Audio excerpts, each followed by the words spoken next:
القدير والصلاة والسلام على السيد البشير النذير وعلى آله وأصحابه ووارث حاله الذين هم بالاقتداء جدير. وبعد فقد قال تبارك وتعالى في محكم تنزيله: أعوذ بالله من الشيطان الرجيم بسم الله الرحمن الرحيم. قال الله: إذا جاءك المنافقون قالوا نشهد إنك لرسول الله والله يعلم إنك لرسوله والله يشهد إن المنافقين لكاذبون. صدق الله العظيم وبلغنا رسوله النبي الأمين الكريم ونحن على ذلك لمن الشاهدين والشاكرين. معزز سامعین و حاضرین، انتہائی عقیدت و محبت کے ساتھ بارگاہ رسالت مآب میں ہدیہ درود و سلام پیش کریں. اللہم صلی علی سیدنا و نبینا و شفیعنا و مولانا محمد صلاۃ و سلام علی رسول اللہ قدر حسنہ و جمالہ جاہہ و جلالہ جودہ و زمانہ برہ و کمالہ وعلی آلہ و وارث حالہ. جب تصور میں بسانی آنکھیں، جب تصور میں بسانی آنکھیں، ساری دنیا سے اٹھانی آنکھیں، ساری دنیا سے اٹھانی آنکھیں، اور عرش پر ان کی سواری آئی، عرش پر ان کی سواری آئی، حور و غلمان بچھانی آنکھیں، حور و غلمان بچھانی آنکھیں، اور قدسیوں نے پے دیدار نبی، یعنی فرشتوں نے، قدسیوں نے پے دیدار نبی آب کوثر سے کھنگالی آنکھیں، آب کوثر سے کھنگالی آنکھیں، اور آب کوثر سے کھنگالی آنکھیں، اور اے اجل شوق سے آجا ہم نے، اجل کہتے ہیں موت کو، اے اجل شوق سے آجا ہم نے سب گنبد پہ جمالی آنکھیں، اے اجل شوق سے آجا ہم نے سب گنبد پہ جمالی آنکھیں، اور بحر رحمت میں تلاطم آیا، بحر رحمت میں تلاطم آیا، جب ذرا ہم نے بگالی آنکھیں، جب ذرا ہم نے بگالی آنکھیں. اور خاک طیبہ ہے خبردار قمر، میں نے چاند کو دیکھا کہ وہ دیدے پھاڑ پھاڑ کر حیرت و استعجاب کے عالم میں خاک طیبہ کو گھور رہا تھا. تو میں نے چشم تصور میں چاند سے کہا خاک طیبہ ہے، خاک طیبہ ہے خبردار قمر، یہ وہ خاک ہے کہ جس کو اہل ایمان و عشق و محبت اپنی آنکھ میں سرمے کی جگہ لگانا اپنے ایمان کی تکمیل سمجھتے ہیں. خاک طیبہ ہے خبردار قمر، اے قمر یہ وہ خاک طیبہ ہے کہ جس کو اہل عشق و محبت کیمیا اور خاک شفا سے زیادہ شفاؤں اور برکتوں والی سمجھتے ہیں. تو خاک طیبہ ہے خبردار قمر، اس کی آنکھوں میں جو ڈالی آنکھیں، خاک طیبہ ہے خبردار قمر، اس کی آنکھوں میں جو ڈالی آنکھیں. اور یہ میں نے اس لیے اس کو سچیت کر دیا، ہندی میں کہتے ہیں چاند کو اس لیے متنبہ کرنا پڑا کہ کہیں ایسا نہ ہو کہ اے قمر ذرات خاک طیبہ کی تابانیوں سے غبار راہ مدینہ کی چمک اور دمک سے اس کی آنکھ میں آنکھ ڈالنے کے نتیجے میں اے قمر کہیں تیری آنکھ کی روشنائی نہ جاتی رہے، کہیں تیری آنکھ کی اور تیری بینائی اور تیرے رخ زیبا کا غازہ مان نہ پڑ جائے۔ تو خاک طیبہ ہے خبردار قمر، اس کی آنکھوں میں جو ڈالی آنکھیں، اور حشر میں سامنے اس کے آسن حشر میں سامنے ان کے آسن شرم عصیاں سے جھکا لی آنکھیں، جب تصور میں بسا لی آنکھیں ساری دنیا سے اٹھا لی آنکھیں۔ اللہم صلی علی سیدنا وعلی آل سیدنا محمد وبارک وسلم، صلاۃ و سلام علیک یا رسول اللہ۔ جس طرح ہم نے کل سرور کائنات صلی اللہ علیہ وسلم کے صحابہ کے بارے میں دو پہلوؤں سے گفتگو کی تھی، دو زاویوں سے ہم نے سرور کائنات اور صحابہ کا مشاہدہ کیا تھا۔ اسی طرح آج بھی حضور علیہ الصلوۃ والسلام کے مخالفین، آپ کے دشمن، آپ کے اعداء اور آپ کے منکرین کو ہم دونوں جہتوں سے دیکھیں گے۔ ہمارے مشاہدے کی ایک جہت تو وہ ہوگی کہ ہم یہ دیکھنے کی کوشش کریں گے کہ سرور کائنات علیہ الصلوۃ والسلام کی بارگاہ بےکس پناہ میں جب ان کا کوئی مخالف آ جاتا ہے تو اس مخالف کی مخالفت کے جواب میں سرور کائنات کیا سلوک فرماتے ہیں۔ ایک جہت تو یہ ہوگی، اور یہی جہت ہمارے لیے اسوہ، نمونہ اور تعلیمات نبوی پر عمل پیرا ہونے کے لیے سبق اور مثال ہوگی۔ اور دوسرا پہلو یہ ہوگا اس گفتگو کا کہ حضور علیہ الصلوۃ والسلام کی مخالفین جب آپ کی بارگاہ میں آتے ہیں تو وہ کس طرح حضور کے ساتھ پیش آتے ہیں، تو دونوں طرف سے کہ مخالفین کا رویہ کیا ہے، اور مخالفین کے رویے کے جواب میں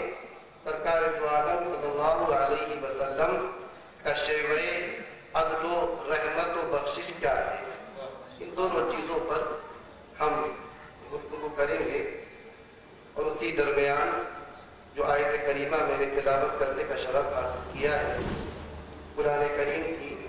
اس کی روشنی میں بھی ہم یہ سمجھنے کی کوشش کریں گے کہ حضور علیہ الصلوۃ والسلام کے مخالفین کتنی طرح کے ہیں، ان کے منکرین کی کتنی قسمیں ہیں، ان کے مخالفین کی پہچان کیا ہے، ان کا دشمن، ان کے دشمنوں کی وہ عادتیں اور وہ خصائل اور وہ شیوا جو سرور کائنات علیہ الصلوۃ والسلام کی ظاہری حیات سے لے کر آج تک اور قیامت تک وہ کون کون سی عادتیں اور خصائل ہیں کہ جن کو دیکھ کر یہ پہچان کی جا سکتی ہے کہ یہ مصطفیٰ علیہ الصلوۃ والسلام کا چاہنے والا اور ان کا محبت کرنے والا امتی ہے یا ان کے مخالفین کی سب میں شامل ہے۔ ان تمام باتوں پر ہم آگے بڑھتے رہیں گے اور گفتگو کریں گے۔ نہایت پرسکون مجمع ہے، بڑی توجہ اور سکون کے ساتھ آپ حضرات میری گفتگو سماعت کر رہے ہیں، تو بات شروع یہاں سے کرتے ہیں کہ مخالفت پیدا کیوں ہوئی۔ آپ سب جانتے ہیں کہ حضور علیہ الصلوۃ والسلام نے 40 سال مکہ والوں کے درمیان اپنی زندگی گزاری، اور ان 40 برسوں میں ایک واقعہ ایسا نظر نہیں آتا جس میں حضور علیہ الصلوۃ والسلام کی جانب کسی مکہ والے نے کوئی بری نظر ڈالی ہو، کوئی برا کلمہ کہا ہو، کوئی بری بات کہی۔ آپ جس مکے کی جس وادی سے آپ گزر جائیں، مکے کی جس گلی میں آپ داخل ہو جائیں، مکے کی جس مجلس میں آپ جا کر بیٹھیں، آپ کو یہی سننے میں آئے گا محمد تو سچ بولنے والے ہیں، وہ تو امانت رکھنے والے ہیں، وہ تو کمزوروں کا سامان اٹھانے والے ہیں، وہ تو لوگوں سے محبت کرنے والے ہیں۔ 40 سال تک مکے کی گلی گلی میں، مکے کے گھر گھر میں، مکہ مکرمہ کی ہر وادی میں، مکہ کے تمام کوساروں میں، مکہ کے تمام گھروں میں اور اس کے علاوہ مکہ کے باہر بھی جہاں جہاں محمد کو لوگ جانتے تھے تو اس حوالے سے جانتے تھے کہ یہ مکہ کا رہنے والا ایک نہایت سچا اور امانت والا ہے۔ تو یہ بات سمجھ میں نہیں آتی کہ جب 40 سال تک یہ معاملہ رہا تو اچانک مخالفت کیوں پیدا ہو گئی؟ اور مخالفت بھی ایسی نہیں بلکہ ایسی مخالفت کہ ان لوگوں سے جس قسم کے ظلم و ستم ہو سکتے تھے، جن جن طریقوں سے وہ ایذائیں پہنچا سکتے تھے، جو جو راستے وہ تکلیف دینے کے اختیار کر سکتے تھے، وہ تمام راستے اختیار کر لیے۔ اور آخر میں ایک دن وہ آیا کہ حضور علیہ السلام کو اپنے صحابہ کے ساتھ مکہ چھوڑنے پر مجبور کر دیا گیا۔ اس بات کو یہی یاد رکھیے اور اس کو اس طرح دیکھیے کہ جب بھی رسول اور انبیاء اور مرسلین تشریف لاتے ہیں تو اللہ کا طریقہ یہ رہا کہ ہر رسول جب اپنی قوم کے سامنے اپنی دعوت پیش کرتا ہے اور یہ کہتا ہے کہ اے لوگوں میں تمہارے سامنے اللہ کی جانب سے رسول بنا کر بھیجا گیا ہے، تو اس کی قوم اس سے یہ مطالبہ کرتی ہے کہ اگر تم واقعی سچے ہو اور واقعی اللہ کے رسول ہو تو اللہ کے رسول ہونے کا کوئی ثبوت تو پیش کرو، کوئی دلیل پیش کرو، کوئی نشانی دکھاؤ، کوئی آیت لے کر آؤ جس سے یہ معلوم ہو سکے کہ واقعی تم اللہ کے رسول ہو۔ تو اللہ تبارک و تعالیٰ کی سنت یہ رہی انبیاء و مرسلین کے باب میں کہ جب بھی کسی رسول کو بھیجا تو ان کی سچائی کو ثابت کرنے کے لیے ان کی حقانیت پر دلیل کے طور پر کوئی نہ کوئی معجزہ ضرور دیا، کوئی نہ کوئی آیت، کوئی نہ کوئی نشانی یہ ضرور اللہ نے عطا فرمائی۔ اب حضور علیہ السلام کی جب باری آئی تو آپ تاریخ کا مطالعہ کریں کہ جب حضرت موسیٰ علیہ السلام کو جھٹلایا گیا تو اللہ تبارک و تعالیٰ نے انہیں عصا عطا فرمایا، ید بیضا عطا فرمایا۔ جب حضرت عیسیٰ علیہ السلام کو جھٹلایا گیا تو اللہ کی جانب سے ان کی پھونک میں یہ تاثیر پیدا ہو گئی کہ اگر وہ مٹی کے بنے ہوئے پرندے پر پھونک ڈال دیا کرتے تھے تو وہ زندہ ہو کر اڑ جایا کرتا تھا۔ تو یہ اس طرح معجزات انبیاء کو دیے جاتے رہے۔ اب جب بات اللہ کے آخری رسول اور اللہ کے حبیب کی آئی اور ان کی قوم کے لوگوں نے ان سے یہ مطالبہ کیا کہ اے لوگوں نے کہا کہ اے محمد صلی اللہ علیہ وسلم آپ یہ دعویٰ کر رہے ہیں کہ آپ اللہ کے رسول ہیں تو آپ نشانی کیا لے کر آئے؟ آپ اپنے اس دعوے کے ثبوت میں کیا معجزہ پیش کرتے ہیں؟ ہم کیسے مان لیں کہ آپ اللہ کے سچے رسول ہیں؟ تو اس مطالبے کے جواب میں جس طرح حضرت موسیٰ علیہ السلام کو ید بیضا عطا کیا گیا، حضرت عیسیٰ علیہ السلام کو نفس مسیح عطا کیا گیا، تو ایسا ہو سکتا تھا کہ کوئی ایسا معجزہ دے دیا جاتا کہ جو کفار مکہ کے اس مطالبے کا جواب ہو جاتا، لیکن اللہ تبارک و تعالیٰ نے فرمایا کہ اے حبیب کہ تم سے تمہاری سچا ہونے کی دلیل مانگتے ہیں، تمہارے سچا نبی ہونے کی دلیل اور آیت مانگتے ہیں، وہ تو موسیٰ علیہ السلام تھے کہ جن کو ضرورت پڑی کہ ان کی سچائی کو ثابت کرنے کے لیے ان کے ہاتھ کو چمکا دیا جائے، وہ تو عیسیٰ علیہ السلام تھے کہ جن کی حقانیت کو ثابت کرنے کے لیے ان کے بھوک میں مسیحائی ڈال دی جائے، وہ تو حضرت شعیب علیہ السلام تھے کہ جن کی سچائی ثابت کرنے کے لیے ان کے اشارے پر ایک چٹان کو اونٹنی میں تبدیل کر دیا جائے۔ یہ تمام میرے مقرب بندے تھے، میرے انبیاء اور مرسلین تھے، میں نے ان کو معجزے عطا فرمائے، ان معجزوں کے ذریعے انہوں نے قوم کے سامنے اپنی سچائی پیش کری۔ اے حبیب تو ان سب کے سردار ہو، ان سب سے جدا ہو، تمہارے لیے باہر سے کسی معجزے اور دلیل کی ضرورت نہیں ہے تم ان سے ارشاد فرما دو قرآن یہ کہتا ہے کہ فقط لبثت فیکم عمرا من قبلہ افلا تعقلون اے مکہ والو مجھ سے معجزے کا مطالبہ کرنے والو مجھ سے دلیل مانگنے والو کیا تم نہیں دیکھتے کہ میں تمہارے درمیان ایک لمبی عمر گزار چکا ہوں کیا ابھی تمہیں عقل نہیں آتی اے مکہ والو میرا تمہارے درمیان 40 سال زندگی گزارنا میرے شب و روز بھی تم نے دیکھے ہیں میرا چلنا پھرنا بھی تم نے دیکھا ہے میرا کھانا پینا بھی تم نے دیکھا ہے میری زندگی کا ہر گوشہ میں پہلو تم جانتے ہو اب اے مکہ والو کہ میری زندگی دیکھنے کے بعد میری شخصیت دیکھنے کے بعد میری ذات دیکھنے کے بعد میری گفتگو دیکھنے کے بعد میری رفتار و کردار دیکھنے کے بعد اے مکہ والو کیا اب بھی کسی معجزے کی ضرورت باقی رہ گئی ہے میری ذات دیکھنے کے بعد اب بھی کسی دلیل کی ضرورت باقی رہ گئی ہے میری گفتگو سننے کے بعد اب بھی کسی آیت کی ضرورت باقی رہ گئی ہے اور انبیاء تھے جن کے معجزے ان کی حقانیت کی دلیل ہوا کرتے تھے یہ حبیب کبریا ہے کہ جن کی ذات خود ان کے حق ہونے پر دلیل سبحان افلا تعقلون اے لوگوں میں تمہارے درمیان ایک لمبی عمر گزار چکا ہوں کیا ابھی تمہیں عقل نہیں مطلب یہ ہوا کہ حضور کی ذات گرامی آپ کی شخصیت آپ کا کردار آپ کی گفتگو آپ کا ان کے درمیان رہنا یہی آپ کے سچے نبی ہونے کی دلیل ہے اب مخالفت شروع یہاں سے ہوئی اس پر بھی وہ مطمئن نہیں ہوئے اور اختلاف شروع ہوا اور مکہ مکرمہ کے اندر جو لوگ ایمان کی دولت سے مشرف ہوتے چلے گئے ان پر ظلم و ستم کے پہاڑ توڑے جانے لگے مگر ایک اردو کا محاورہ ہے کہ جادو وہ جو سر چڑھ کر بولے عربی کا ایک محاورہ ہے کہ الفضل ما شہدت به الاعداء فضل اور کمال وہ ہے کہ جس کی گواہی دشمنوں کی زبان سے دے دی جائے یہ ولید بن مغیرہ ہے جو اس وقت مکے میں اللہ کے رسول علیہ السلام کا سب سے بڑا مخالف ہے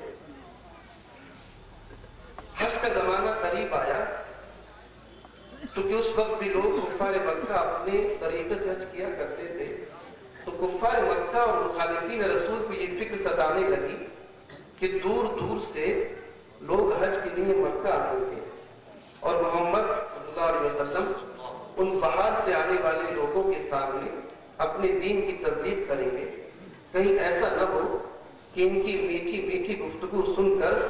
ان کا وہ چہرہ جس چہرے کو دیکھ کر خدا یاد آ جائے اس رخ زیبا کو دیکھ کر ان کی رحم دلی اور نیک نفسی کو دیکھ کر کہیں ایسا نہ ہو کہ باہر کے لوگ بھی مسلمان ہو جائے اور ان کا دین دور دور تک پھیل جائے اس کے لیے مکے کے مخالفین نے ایک میٹنگ کی یہ طے کرنے کے لیے کہ آخر حج کے زمانے میں جو لوگ باہر سے آنے والے ہیں تو ان کو ہم کس طرح سمجھائیں کہ یہ غلط آدمی ہے یہ لوگوں کو گمراہ کر رہا ہے ولید بن مغیرہ جو حضور کا سب سے بڑا مخالف ہے ہم بات کر رہے ہیں کہ حضور کے مخالف بھی حضور کو کس انداز میں دیکھتے تھے حضور کے ایک مخالف کی نظر میں بھی حضور کا کردار کیا تھا حضور کی سیرت کیا تھی ولید بن مغیرہ کی صدارت میں جب میٹنگ شروع ہوئی کسی نے کہا کہ ہم مکے سے باہر سے آنے والوں سے یہ کہیں گے کہ جو شخص محمد نام کا ہے دراصل یہ ایک جادوگر ہے اور یہ جادو کے ذریعے لوگوں کے دلوں کو اپنی طرف مائل کر دیتا ہے ولید بن مغیرہ نے کہا کہ ارے میرے لوگوں میں نے بہت جادوگر دیکھے ہیں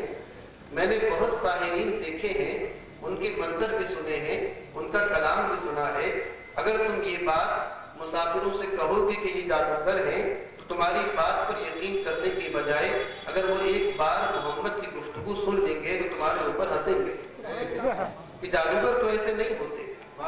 یہ بات صدیق اکبر کی زبان سے نہیں نکل رہی یہ بات عمر فاروق نہیں فرما رہی یہ بات حضور کی گلی کا کوئی دیوانہ اور پروانہ نہیں فرما رہا ہے یہ بات اس زبان سے نکل رہی ہے کہ جس زبان کا صبح و شام ایک ہی کام ہے اور وہ کام یہ ہے کہ حضور علیہ السلام کی شان میں گستاخیاں کرتا رہتا ہے ولید بن مغیرہ یہ کہہ رہا ہے کہ اے مکے والو، اگر تم ان سے یہ کہو گے کہ یہ ایک جادوگر ہے تو تمہاری بات پر یقین کرنے کی بجائے تمہارے اوپر ہنسنے لگیں گے کہ جادوگر تو ایسے نہیں ہوتے۔ پھر بہت غور کیا، پھر کسی شخص نے کہا کہ ٹھیک ہے، ایسا کہیں گے کہ جو کلام یہ پڑھ رہے ہیں اس میں عجیب و غریب بات ہے، ہم کہیں گے یہ ایک شاعر ہے اور اپنے شعر کے ذریعے، اپنے کلام کے ذریعے لوگوں کے دلوں کو اپنی طرف مائل کر لیتے ہیں۔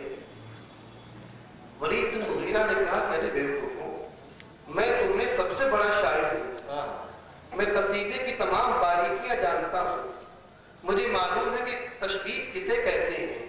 میں جانتا ہوں قصیدے میں گریز کہاں سے شروع ہوتا ہے، مجھے معلوم ہے کہ ثنائے اور بدائے لفظی اور معنوی کیا ہوتے ہیں، میں تم سے بہتر شعر و سخن کو جاننے والا ہوں۔ اے مکہ والو، خدا کی قسم، جو کلام محمد کی زبان سے نکلتا ہے، جس کو وہ اللہ کا کلام کہتے ہیں، وہ شعرائے عرب کے کلام کی طرح نہیں، قسم خدا کی کہ کوئی انسان کا کلام کرتا ہی نہیں ہے۔ اگر تم یہ بات کہو گے کہ یہ شاعر ہے اور ان کی زبان سے اگر کسی نے ایک بار بھی وہ کلام سن لیا، تمہاری بات کو جھٹلا دے گا۔ یہ بات یاد رکھیے گا، یہ ساری باتیں حضور کا کوئی محبت کرنے والا نہیں کہہ رہا ہے، حضور کا ایک مخالف کہہ رہا ہے۔ پھر بہت غور کیا تو کہا کہ چلو ایسا کر لو، ہم یہ کہیں گے کہ یہ کاہن ہے۔ کاہن کہتے تھے اس زمانے میں کچھ لوگ منتروں اور اس کے ذریعے کچھ باتیں بتا دیا کرتے تھے تو ان کو کاہن کہا کرتے تھے، تو کہا ان کو کاہن کہیں گے۔ تو ولید بن مغیرہ نے کہا کہ ارے بیوقوفو، کاہن بھی ہم نے بہت دیکھے ہیں، کاہن کے ناپاک رہتے ہیں، عجیب و غریب باتیں کرتے ہیں، ان کی کوئی بات سمجھ میں نہیں آتی۔ اگر تم لوگوں سے یہ کہو گے کہ محمد کاہن ہے تو محمد کی صحت پر کوئی اثر نہیں پڑے گا، ان کی دعوت پر کوئی اثر نہیں پڑے گا، بلکہ الٹا لوگ تو نہیں جھوٹا سمجھیں گے۔ بڑا مسئلہ درپیش ہو گیا کہ ان کا مخالف نہ تو ان کو کاہن کہنے کو تیار ہے، نہ ان کو شاعر کہنے کو تیار ہے۔ وہ سمجھتا ہے کہ اگر کاہن کہوں گا تو میں ہی جھوٹا مانا جاؤں گا، اگر شاعر کہوں گا تو میں ہی جھوٹا مانا جاؤں گا، اگر جادوگر کہوں گا تو میں ہی جھوٹا مانا جاؤں گا۔ تو آخر میں کسی نے کہا کہ لاؤ اے ولید بن مغیرہ، ایسا کر لیتے ہیں۔ تو میں نے سوچا کہ اے مکے کے میٹنگ کرنے والوں، نہ تم ساحر کہو، تم ساحر کیوں کہہ رہے ہو کہ تمہیں جھوٹا سمجھا جائے، تم شاعر کیوں کہہ رہے ہو تمہیں جھوٹا سمجھا جائے، تم کاہن کیوں کہہ رہے ہو، تم نہ ساحر کہتے، نہ کاہن کہتے، نہ کچھ اور کہتے، تم ایک بات کہہ دیتے کہ تم جانتے ہو کہ وہ شاعر کی طرح بھی نہیں، تم جانتے ہو کہ وہ کاہن بھی نہیں، تم جانتے ہو کہ وہ جادوگر بھی نہیں، تو کیوں نہیں مان لیتے کہ وہ اللہ کے رسول ہیں؟ وہ کلام جو شاعر کی زبان سے نہ نکلتا ہو پھر بھی دلوں پہ اثر کرتا ہو،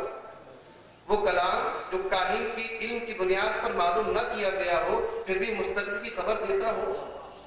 لیکن ان کی سمجھ میں نہیں آیا۔ اور آخر میں یہ طے کیا، کسی نے کہا کہ ہم ان کو پاگل کہہ دیں گے، مجنون کہہ دیں گے، معاذ اللہ رب العالمین۔ ولید بن مغیرہ نے کہا کہ مجھے تو یہ کہنے والا مجنون لگ رہا ہے، جو شخص یہ مشورہ دے رہا ہے کہ لوگوں کے سامنے محمد کو مجنون کہا جائے، انی لاراہ مجنونا، میں تو اسے مجنون دیکھتا ہوں کہ کہاں جنون کی باتیں اور کہاں محمد کی نفاست ہے۔ واہ! اور یہی ایک بات اور یاد آ گئی، اس بات کو یاد رکھیے گا، ہم تو یہ بات سن رہے ہیں آپ مخالفین کا ذکر تھا، یہی ایک بات مجھے بھی یاد آ گئی کاہن کے اوپر۔ کہانت کا طریقہ یہ تھا کہ قرآن کریم میں آپ سورہ جن کو اٹھا کرتے ہیں تو اس میں یہ ہے کہ حضور کی پیدائش سے پہلے کچھ شیاطین، کچھ جنات آسمان کی طرف جاتے تھے، سورہ جن کی روشنی میں عرض کر رہا ہوں، جایا کرتے تھے،